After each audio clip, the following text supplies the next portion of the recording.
uma certa quadrilha foi presa, e antes de eles se apresentarem para o julgamento, foi perguntado para cada um qual a justificativa, o que você vai falar perante esse juiz.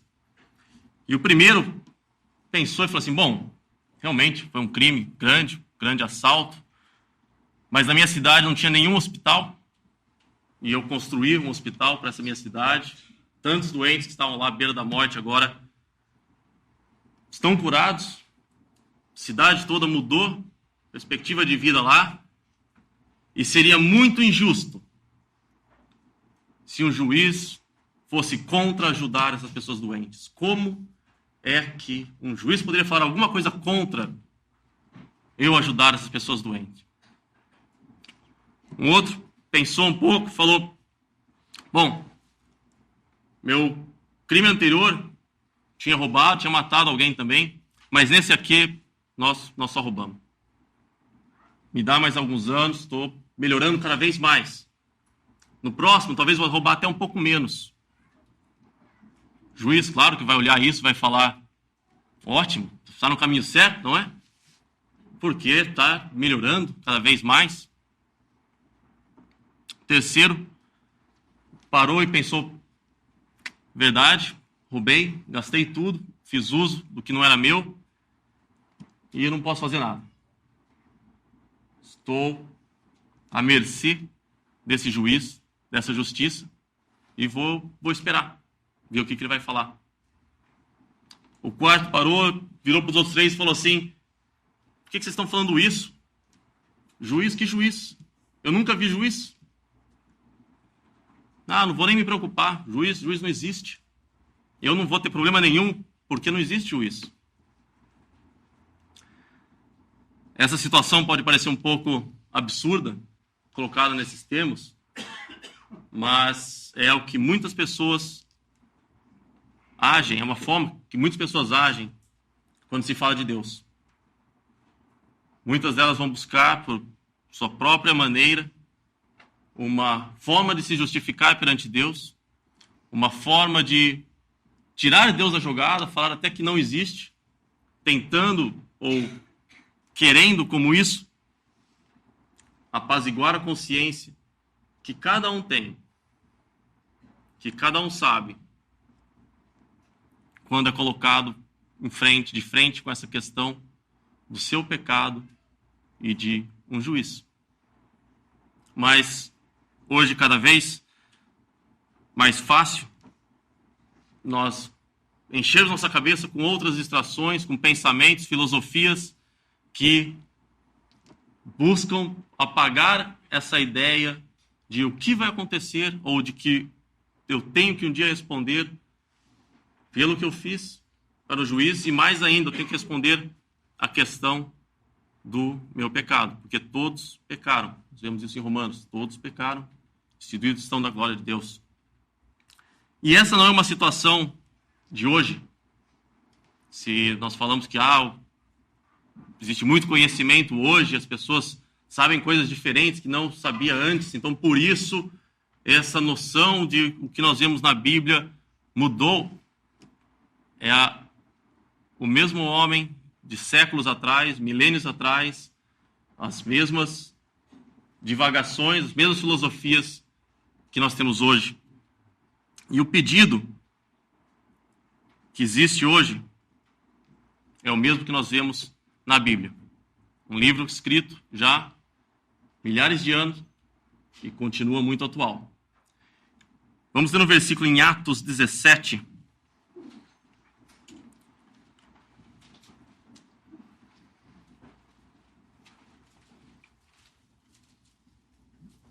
Atos 17, versículo 30. Mas Deus, não tendo em conta os tempos da ignorância, anuncia agora a todos os homens e em todo lugar que se arrependam, porquanto tem determinado um dia em que com justiça há de julgar o mundo, por meio do varão que destinou, e disso deu certeza a todos, ressuscitando-o dos mortos. Este é o anúncio que acontece aqui há milhares de anos e continua acontecendo, para que todos os homens, em todo lugar, se arrependam. E nós vamos ler um pouquinho dessa situação e entender como que ela acontece hoje também. E talvez cada um aqui pode se ver um pouco nessa situação, e com certeza cada um aqui vai poder se ver em uma dessas 4 pessoas que eu falei no começo. Como que é a sua resposta com relação à existência de um juiz? Vamos começar a partir do versículo 15 primeiro, ou versículo 16. E enquanto Paulo os esperava em Atenas, o seu espírito se comovia em si mesmo, vendo a cidade tão entregue à idolatria. Vamos pular um pouco para o versículo 19. E tomando, o levaram ao Areópago, dizendo: poderemos nós saber que nova doutrina é essa de que falas? Pois coisas estranhas nos trazem aos ouvidos. Queremos, pois, saber o que vem a ser isso. Pois todos os atenienses e estrangeiros residentes de nenhuma outra coisa se ocupavam, senão de dizer e ouvir alguma novidade. E estando Paulo no meio do Areópago, disse: varões atenienses, em tudo vos vejo um tanto supersticiosos, porque passando eu e vendo os vossos santuários, achei também um altar em que estava escrito: ao Deus desconhecido. Esse, pois, que vós honrais, não o conhecendo, é o que eu vos anuncio: o Deus que fez o mundo e tudo o que nele há, sendo o Senhor do céu e da terra, não habita em templos feitos por mão de homens, nem tampouco é servido por mãos de homens, como que necessitando de alguma coisa, pois ele mesmo é quem dá a todos a vida, a respiração e todas as coisas. E de um só fez toda a geração dos homens para habitar sobre toda a terra, toda a face da terra, determinando os tempos já dantes ordenados e os limites da sua habitação, para que buscassem ao Senhor, se porventura tateando o pudessem achar, ainda que não está longe de cada um de nós, porque nele vivemos e nos movemos e existimos, como também alguns dos vossos poetas disseram, pois somos também sua geração. Sendo nós, pois, geração de Deus, não havemos de cuidar que a divindade seja semelhante ao ouro ou à prata, ou à pedra esculpida por artifício e imaginação dos homens. Mas Deus, não tendo em conta os tempos da ignorância, anuncia agora a todos os homens, em todo lugar, que se arrependam, porquanto tem determinado um dia em que com justiça há de julgar o mundo por meio do varão que destinou, e disso deu certeza a todo, ressuscitando-os dos mortos. Este anúncio e esse pedido continua hoje. E esse povo aqui que Paulo vai encontrar em Atenas não é tão diferente do que nós vemos hoje. Talvez você vai se identificar com algumas características aqui dele. No versículo 16, primeiro ponto que cita é Paulo vendo essa cidade entregue à idolatria. Muitas vezes, quando a gente fala em idolatria, pensamos em algum ídolo, em alguma imagem, um totem, alguma coisa mais física, mas qual que é o seu ídolo? Nesse final de semana escutamos alguma coisa relacionada a isso, né? O que você idolatra, o que tem o principal lugar no seu coração? Esporte pode ser muito saudável, é muito saudável, pode se tornar um ídolo, procede de adoração, celebridades, você querer imitar alguém, se tornar a coisa mais importante na sua vida, você mesmo pode ser o seu próprio ídolo. Ou até mesmo a raça humana, a capacidade, o intelecto humano, se tornar o seu ídolo. Paulo estava comovido, vendo essa cidade entregue à idolatria. Nesse caso, ídolos diversos, altares diversos em todos os lugares, mas o que você adora, o que você tem no seu coração como principal suporte ou foco, esse é o seu ídolo. E a pergunta é, se existe um ídolo desse, você valoriza algo acima de todas as outras coisas, o quanto que esse ídolo está te evitando de responder ao chamado que nós vemos no final dessa passagem. É uma pergunta séria, porque aqueles 4 da história, assim como todos nós, temos que responder perante esse juiz. E nenhum deles poderia falar, poxa, eu passei tanto tempo imaginando que a minha capacidade, o meu intelecto era capaz de racionalizar a questão de Deus e racionalizar a questão de o que eu preciso fazer, se eu preciso fazer alguma coisa com o meu pecado, e agora estou descobrindo que estava errado. Por quê? Porque este era o ídolo na sua frente, que te deixa, que te previne de olhar para Deus e resolver esse problema de uma vez por todas. Como nós cantamos, salvo por Ele sou, a vida nova que nós temos quando cremos em Cristo é de uma vez por todas. Resolver esse problema. Pense um pouco, o que você idolatra? Existe um ídolo na sua vida que está te deixando cego para o que Deus está falando para você aqui nessa tarde? Para que está te deixando, segurando você de aceitar essa oferta que o Senhor faz, que Deus faz para você, que Ele enviou o seu Filho, morreu por você, derramou o seu sangue pelos seus pecados. E o que você precisa é colocar a sua confiança nele. E o que é colocar a confiança? Crer que Ele, naquela cruz, morreu por mim. Ele pagou os meus pecados. Mas existem tantas coisas que vão tentar fechar os seus olhos. Um pouco mais à frente, versículo 19, este povo pergunta, o que é isso? Que nova doutrina é essa? Okay.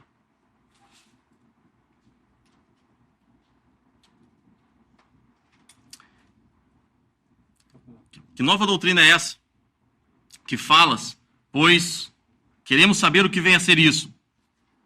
E tudo que eles queriam fazer era ouvir uma novidade, falar sobre uma novidade. Eu não sei exatamente o que trouxe cada um aqui essa tarde. Pode ser por veio junto com a família, talvez tenha escutado várias vezes uma mensagem parecida como essa, e está aqui sentado, afunda na cadeira, tá bom, vamos ver, só mais alguns minutos aqui já consigo sair, não estou tão interessado, ou talvez falou assim, poxa, parece interessante, estou curioso, quero saber, quero escutar, quero ouvir uma novidade, do que se trata? Qual que é? O que tem no seu coração hoje do motivo que você está aqui? E muitas vezes eu diria que vão existir 2 motivos. Existe o seu motivo, existe o motivo de Deus. O seu motivo pode ser a curiosidade, como esses estavam falando. Parece que vai ser interessante. Vou escutar alguma coisa diferente. Pode ser um tempo bom, conversar com bastantes pessoas, talvez novos amigos. Mas o motivo de Deus é apresentar Cristo para você, apresentar o que Ele fez para você. E mesmo que você tenha sido trazido aqui por sua curiosidade, o motivo que Deus te trouxe aqui não foi para isso. Não foi só como uma novidade, como passar um tempo bom, ou como ficar olhando para o relógio, ver se o tempo passa ou não, porque Ele quer que você tenha uma resposta para Ele. E todos aqui nessa noite vão dar uma resposta para Ele. Alguns já deram há um tempo atrás, vão reafirmar essa resposta no seu coração, se regozijar nisso, de ter escutado o Evangelho, de crido nesse Salvador. E todos aqueles que ainda não fizeram isso também vão dar uma resposta para Ele, mesmo que seja em silêncio. Porque a resposta de não aceitar ao Senhor é rejeitar. Não existe mais do que 2 opções. É um sim ou um não. E Deus pode ter usado essa responsabilidade, essa curiosidade, para te trazer agora a uma responsabilidade de qual será a sua resposta para Deus. No versículo 22, nós vemos um outro atributo, uma outra característica, que pode ser a de alguém aqui, pode ser a sua. Passando eu e vendo, versículo 22. Em tudo vos vejo um tanto supersticiosos. Você está aqui hoje por alguma superstição? Por pensar que, bom, eu preciso balancear aqui as minhas apostas, ou então é bom eu tentar me manter de bem com essas coisas de Deus, porque isso aí vai me dar uma boa sorte. Isso daqui pode ser que seja importante, mas eu não quero aceitar também, mas eu também não vou deixar de lado. Então vamos levando, eu vou dar uma atenção aqui, aceito um convite de vez em quando para escutar um pouco da Bíblia, mas aí distancio um pouco de novo. Vai que, né, por garantia, é uma superstição. Não querer aceitar, mas também não vou ficar tão longe, porque às vezes eu ganho algo com isso. A palavra de Deus é bem direta daqueles que aceitam e daqueles que não aceitam, daqueles que rejeitam. No versículo 25, traz um ponto importante. Na metade do versículo, ele mesmo é quem dá a todos a vida, a respiração e todas as coisas. Deus fez o mundo, criou todas as coisas, criou o homem. O homem se rebelou de Deus. Voltamos para Adão e Eva, pecaram, se rebelaram contra Deus e o pecado entrou no mundo. Por isso todos pecaram. Mesmo assim, ele continua dando a vida, dando a respiração e todas as coisas. E é interessante desse versículo, quando a gente pensa de dar a vida, é um conceito um pouco mais genérico, né? Alguém nasceu, tenho a vida, posso deixar isso num canto da cabeça, tentar esquecer. Mas quando fala da respiração, é cada vez que eu e você inspirarmos e expirarmos todos os dias, é a lembrança que Deus está suportando essa respiração. É a lembrança que Deus está dando mais uma chance, um sopro a mais, um fôlego a mais para você. Por quê? Porque Ele quer salvar. E todas as coisas, tudo que nós temos, tudo que nós vemos nesse mundo, numa reunião mais cedo, estavam falando disso, estão sendo sustentados por Ele. Deus seria capaz de julgar, de destruir todas as coisas? Num instante. Seria. Por que Ele não faz isso? Porque Ele está esperando por você ainda. Porque Ele enviou seu Filho. Deus enviou seu Filho, Jesus Cristo, para morrer na cruz por você. Prova maior que essa não existe, de alguém dar a sua vida por seus amigos. E Deus fez prova maior ainda, de dar a vida por nós, ainda inimigos. E essa vai ser uma lembrança, de muita coisa que nós conseguimos esquecer ou não pensar, mas a cada respiração é uma lembrança de Deus para nós. Ele sustenta mais um sopro. Ele deu mais uma chance. 26 nos fala um pouquinho do que eu comentei agora há pouco, de que de um só fez toda a geração de homens para habitar sobre toda a face da terra. É a mesma linhagem, desde Adão até hoje. Por isso, todos nascemos pecadores.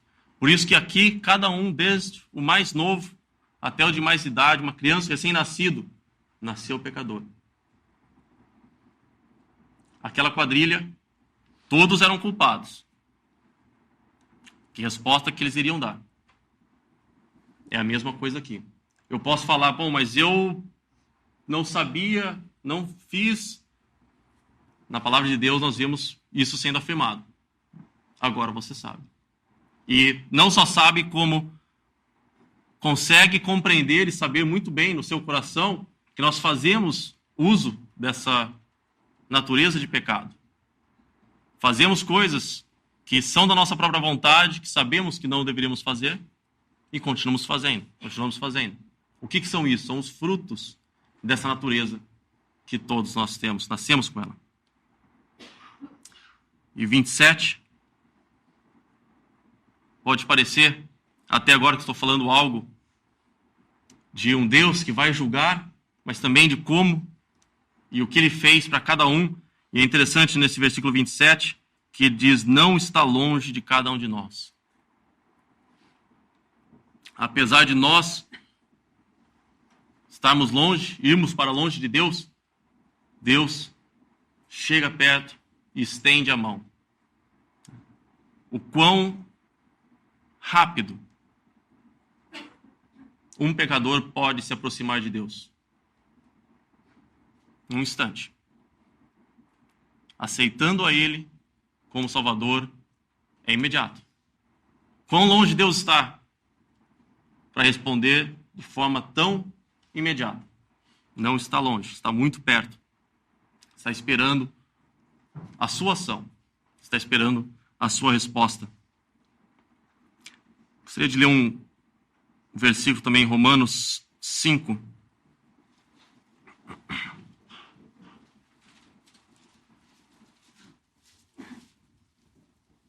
Que eu citei, mas vamos ler como está na palavra de Deus.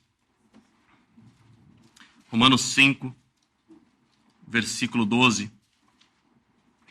Pelo que, como por um homem entrou o pecado no mundo, e pelo pecado a morte, assim também a morte passou a todos os homens. Por isso todos pecaram.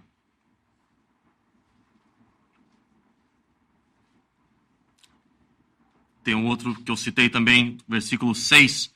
Porque Cristo, estando nós ainda fracos, morreu a seu tempo pelos ímpios, porque apenas alguém morrerá por um justo, pois poderá ser que pelo bom alguém ouse morrer. Mas Deus prova o seu amor para conosco, em que Cristo morreu por nós, sendo nós ainda pecadores. Logo, muito mais agora, sendo justificados pelo seu sangue, seremos por ele salvos da ira. Estando nós ainda fracos, morreu a seu tempo pelos ímpios. Nós somos esses ímpios. Alguns aqui podem dizer, nós éramos esses ímpios. Aceitamos essa salvação. E a prova de Deus para esse amor, que ele ainda sustenta a respiração de cada um aqui, é no versículo 7, ou versículo 8. Cristo morreu por nós, sendo nós ainda pecadores. Qual que é a sua resposta para esse convite de um Deus que fez todas as coisas, que sustenta todo este universo, que sustenta a sua respiração, que traz uma mensagem para você de que alguém pagou o que você devia? Como que você responde para essa pessoa? Qual que é a sua resposta? Quando você conhece alguma pessoa num relacionamento e uma pessoa faz tudo o que ela quer por amor a você, e você olha e fala, não quero. Não quero. Numa escala muito maior, estou usando um exemplo humano, mas numa escala muito maior, é a resposta sua para Deus, que fez tudo para te ter perto dele. Deu o seu filho para morrer por você. Por quê? Porque ele quer te salvar. Ele quer te ter para sempre, perto assim. E quer te livrar do que fala aqui, salvos da ira, de um juízo que vem por esse mundo, como aqueles quatro, aquela quadrilha, um dia vai precisar se apresentar diante do juiz, também. Aqueles que não aceitaram a essa oferta de amor. E a gente vê isso em Apocalipse 20, versículo 11.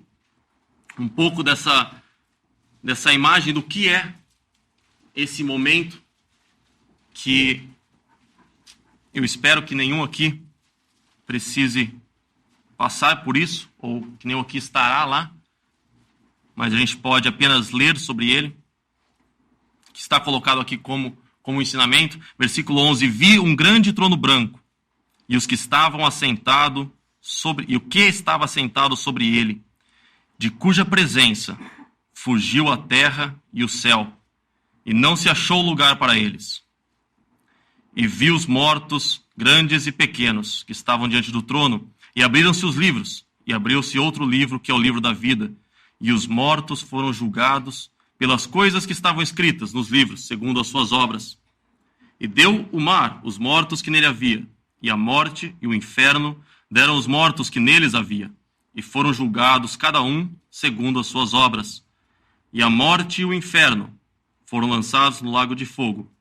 Esta é a segunda morte. E aquele que não foi achado escrito no livro da vida foi lançado no lago de fogo.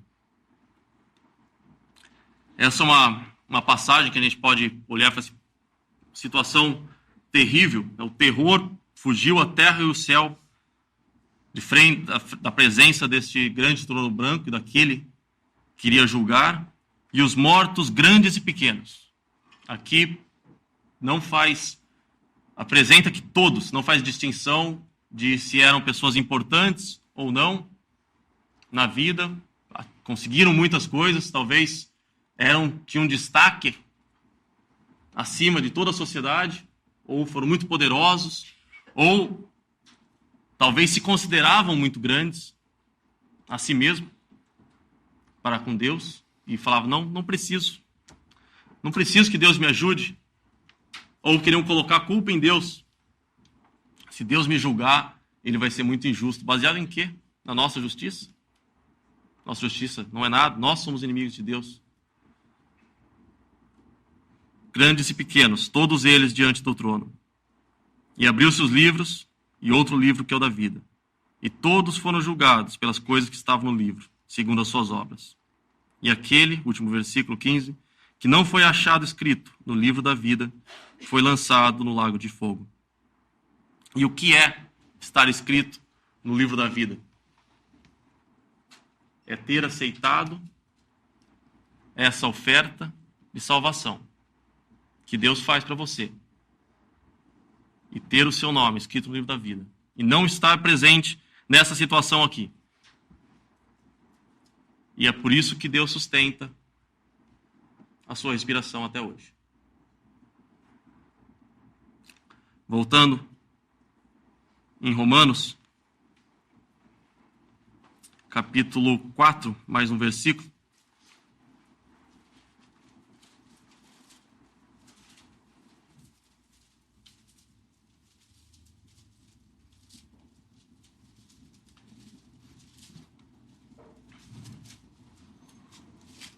Versículo 24. Mas também por nós, a quem será tomado em conta, os que cremos naquele que dos mortos ressuscitou a Jesus, nosso Senhor, principalmente essa parte, o qual por nossos pecados foi entregue e ressuscitou para a nossa justificação. Aquela quadrilha se apresenta, então, perante o juiz, e o juiz oferece para para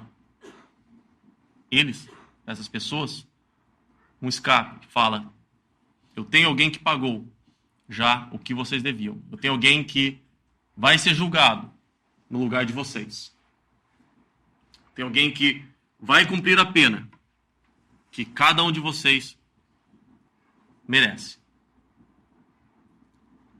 O Senhor Jesus, ele veio a esse mundo, tomou a forma de servo, foi semelhante ao homem, foi até a cruz. E naquela cruz, ele levou sobre si os nossos pecados.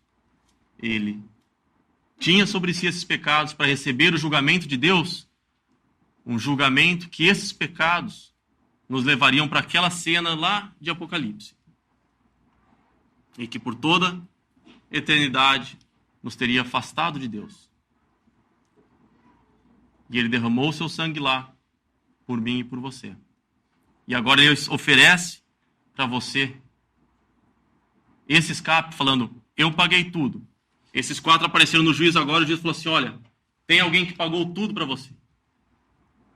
Qual que vai ser a sua resposta agora, conhecendo não só a sua situação, talvez quando você entrou aqui essa noite, você não sabia que era pecador, que vinha de uma linhagem que caiu, que é inimigo de Deus, não sabia talvez tão abertamente, podia sempre sentir um receio, uma preocupação, mas será que será que vai acontecer? O que vai acontecer comigo amanhã? O que vai acontecer se eu morrer hoje? Como que Deus vai fazer comigo? Ou até, poxa, será que existe Deus? Deus te trouxe até aqui. Deus tem sustentado a sua respiração e tem te apresentado agora uma mensagem e uma oferta de que, sim, você é culpado, mas alguém pagou para você o que você deve. E aqueles 4 criminosos podem aceitar que alguém pagou por eles essa dívida, ou pode se manter na mesma posição. Aquele que falou que, olha, construí um hospital lá na minha cidade, usei o dinheiro do assalto, construí um hospital, então vamos fazer o seguinte, não vou aceitar não, mas eu vou ganhar uns pontos com isso aí, não vou não? Porque olha só, quantas pessoas que iam morrer estavam doentes e agora não estão mais. Não vale nada? Não. Por quê? Agora, 2 motivos. Você continua em seus pecados e você rejeita a salvação de Deus. Você diz para Deus, não. Aquele que olhou e falou, bom, eu roubei mais, estou roubando menos, estou melhorando. Me dá mais uns anos aí, fora da prisão, claro, que não quero ficar preso não, mas me dá mais uns anos a mais, que vou ficar cada vez melhor. Fazer cada vez menos. O que o juiz vai falar? Qual que é a resposta desse juiz? Mas eu estou te oferecendo aqui, ó, de graça. Tem alguém que pagou tudo por você. E você ainda vai falar que consegue melhorar, por quê? Porque é natural nosso rejeitar o que Deus está oferecendo. Mas quando eu falo num contexto de uma história que não envolve o nome de Deus, parece que fica absurdo. Mas quando a gente fala no contexto de Deus, muitas pessoas acreditam não ser tão absurdo assim. Poder rejeitar essa oferta de Deus para você. E o último, estava falando, com quem que vocês vão falar? Não tem nada, eu nunca vi juiz, nunca entrei numa sala de julgamento. Negar o que nós vemos aqui não invalida a palavra de Deus e não faz as coisas, de repente, desaparecerem, os problemas desaparecerem. Ele podia negar por todo o tempo que ele estivesse esperando esse julgamento, até o momento que ele entrasse na frente do juiz e descobrisse, puxa, era verdade, existe. E agora? Nas coisas dos homens existe o processo de treinamento, de julgamento. Nas coisas de Deus o julgamento já está definido e ele entrega, bem diferente de homens que você não sabe às vezes durante o processo qual que vai ser o resultado. Deus facilita isso. Ele já diz de antemão qual que é o resultado desse julgamento. Para aqueles que aceitaram a Cristo, o juízo caiu sobre Cristo e tem a nova vida. Para aqueles que não aceitarem, estão condenados e já tem até descrito, e todos aqui já viram como que vai ser o desfecho desse julgamento. E aquele terceiro, que reconheceu que estava errado, que sabia que não tinha como pagar, talvez ele estava preocupado porque ele sabia que não tinha como pagar, mas ele não tinha ideia de como ele ia resolver esse problema. Talvez você chegou aqui, ou já tinha pensado antes, que estava em inimizade contra Deus. Sabia que tinha um problema que tinha que resolver. Não sabia como. Sabia que não tinha como pagar. Tentou fazer muitas coisas antes, mas a consciência sempre continuou incomodando.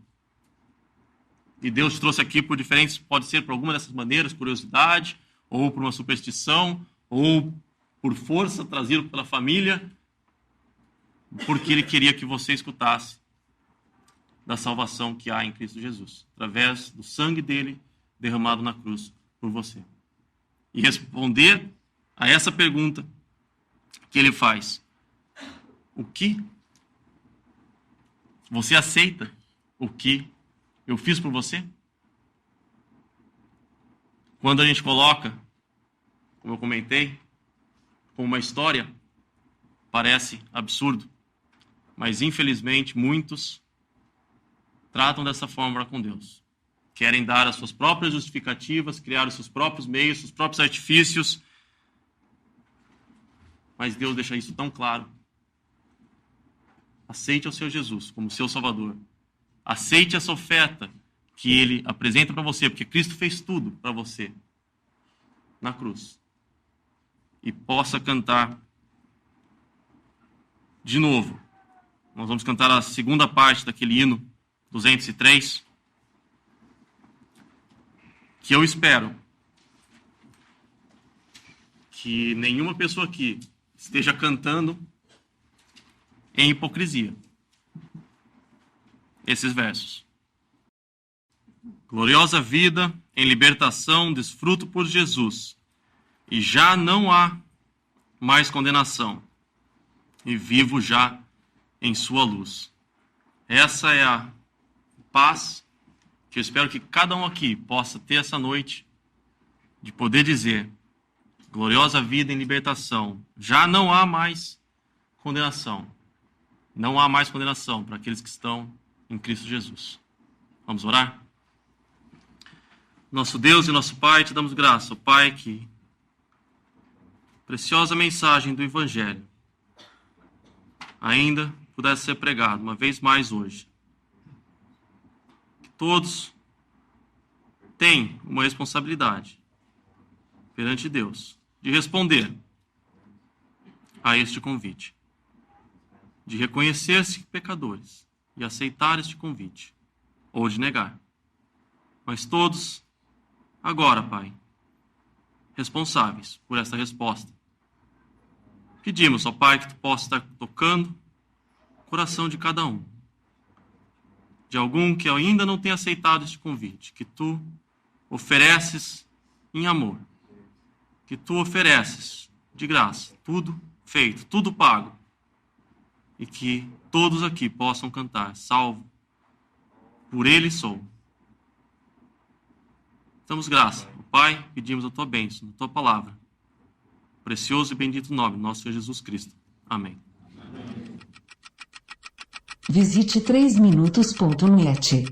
Dúvidas? Visite respondi.com.br. Adquira os livros ou baixe o e-book. Também para Android e iPhone.